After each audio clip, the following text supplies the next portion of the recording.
Olá, pessoal! A nossa aula de Química de número 3 vai falar sobre a equação química. Esse conteúdo está disponível nas páginas 52 e 53 do livro de vocês. Vamos compreender primeiro o que é uma equação química. Quando a gente fala de reação, a gente sabe que é uma transformação da matéria. Então, a equação química é uma representação de uma reação química. E essa representação serve para a gente para facilitar no momento de escrever a reação. Porque imagine se nós tivéssemos que escrever tudo isso aqui, que nem no primeiro exemplo que eu coloquei para vocês, ó. Duas moléculas de água reagem para formar duas moléculas de gás hidrogênio e uma molécula de gás oxigênio. Então, ficaria muito extenso estar escrevendo tudo isso. Então, a equação química serve para abreviar, uma forma de abreviar uma reação química, utilizando sempre os símbolos de cada elemento da tabela periódica. No primeiro exemplo, que eu coloquei aqui para vocês, estes números que estão à frente de cada molécula representam os coeficientes estequiométricos, que nada mais é do que um número que indica a proporção em quantidade da molécula. Então, sempre que a gente acrescentar um número aqui, vai indicar quantas vezes essa molécula vai se repetir. Então, a molécula de água se repete aqui duas vezes, a molécula de gás hidrogênio duas vezes. E a de oxigênio, como não tem nada na frente, representa um apenas. Então, uma molécula de gás oxigênio. Aqui neste segundo exemplo de baixo é a mesma coisa. Aqui eu tenho uma molécula de gás nitrogênio, 3 moléculas de gás hidrogênio e 2 de amônia. Aqui eu tenho uma molécula de etanol, 3 moléculas de gás oxigênio, 2 de dióxido de carbono e 3 de água. Então, os números que aparecem à frente de cada molécula dentro de uma equação química são chamados de coeficientes estequiométricos. Agora, falando um pouquinho sobre o balanceamento de equações químicas, é um conteúdo que os alunos têm bastante dificuldade no momento de fazer o balanceamento, né? Então, o que é balancear? É acertar a quantidade dos coeficientes estequiométricos que a gente coloca tanto antes da reação quanto após a reação, fazendo com que o número de átomos de cada elemento sejam iguais, né? Então, tudo que eu tenho antes da seta, eu tenho que ter na mesma quantidade depois. No primeiro exemplo que eu coloquei aqui para vocês, essa reação química entre o gás nitrogênio e o gás oxigênio para formar o óxido de nitrogênio não está balanceada, porque dá para perceber claramente que aqui eu tenho 2 átomos de nitrogênio e aqui eu tenho 2 de oxigênio, e aqui eu tenho apenas um de cada. Então, como que a gente faz para balancear?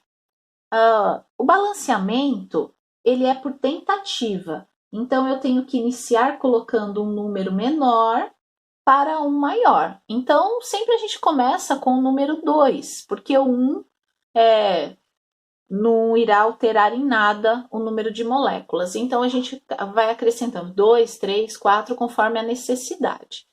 Como eu tenho 2 de nitrogênio e 2 de oxigênio antes da reação, então, obviamente, eu vou ter que acrescentar o número 2 antes da molécula de óxido de nitrogênio, para que esse 2 sirva tanto para o nitrogênio quanto para o oxigênio. Aí sim essa equação está balanceada.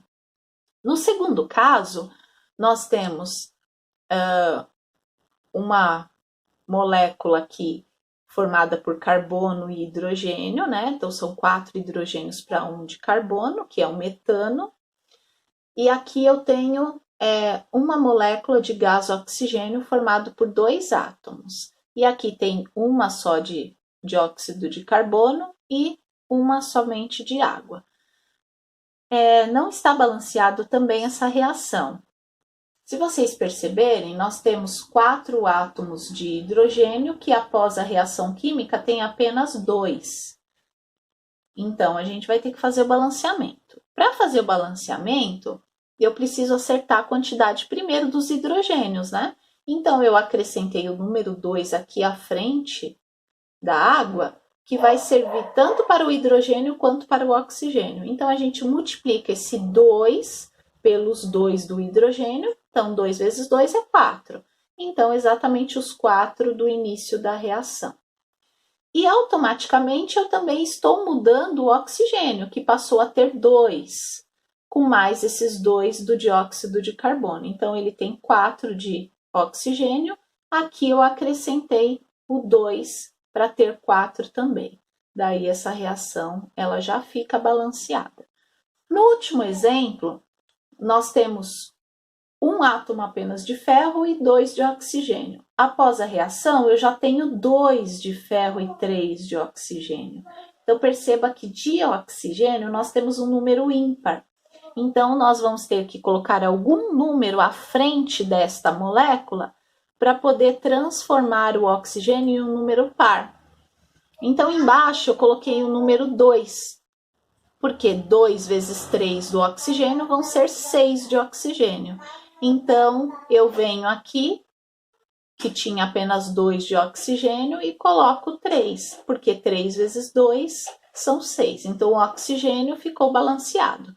E o ferro passou a ficar com 4, porque eu tenho que multiplicar o 2 pelo 2 que ele já tinha antes. Então, 2 vezes 2, 4. Eu venho aqui antes da reação no ferro e coloco o número 4 à frente para poder balancear a reação química.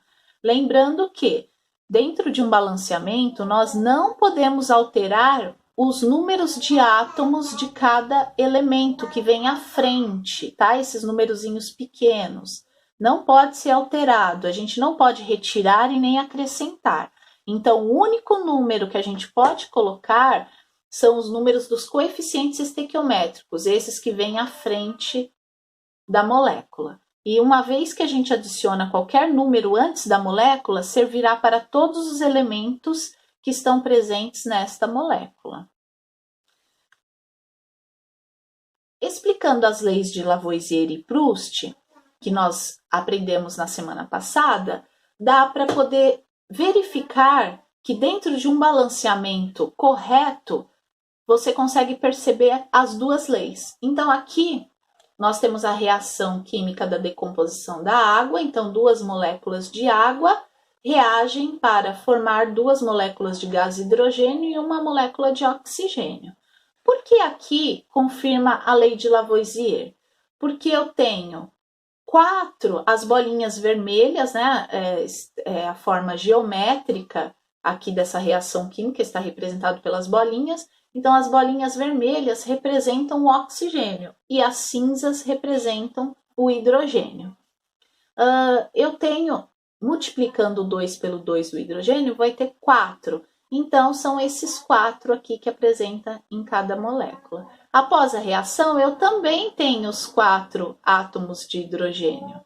E o oxigênio também tem 2 antes da reação e após a reação também tem 2 átomos. Então, o que Lavoisier dizia lá na lei dele, que as massas dos meus reagentes deve ser igual à soma das massas dos meus produtos, né? Então, essa lei dele confirma aí o balanceamento das reações químicas.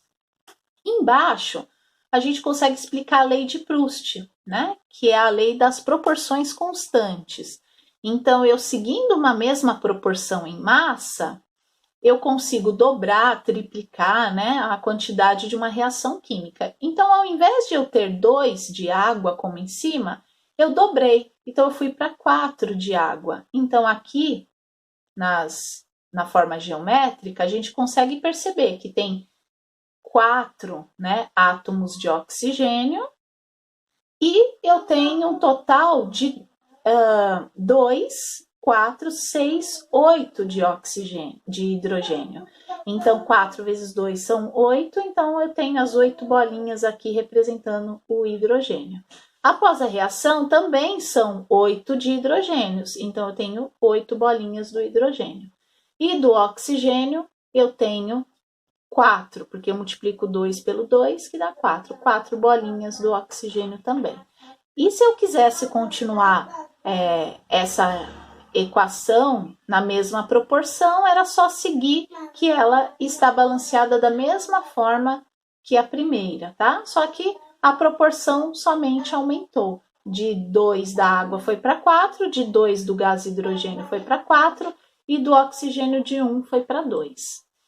Essa lei de Lavoisier e Proust explica aí o balanceamento das reações químicas e o balanceamento também explica as leis de Lavoisier e de Proust. Qualquer dúvida que vocês tiverem, vocês podem estar encaminhando um e-mail para professora.danibermudes@gmail.com ou vocês podem estar perguntando através do nosso grupo no WhatsApp. Até a próxima aula.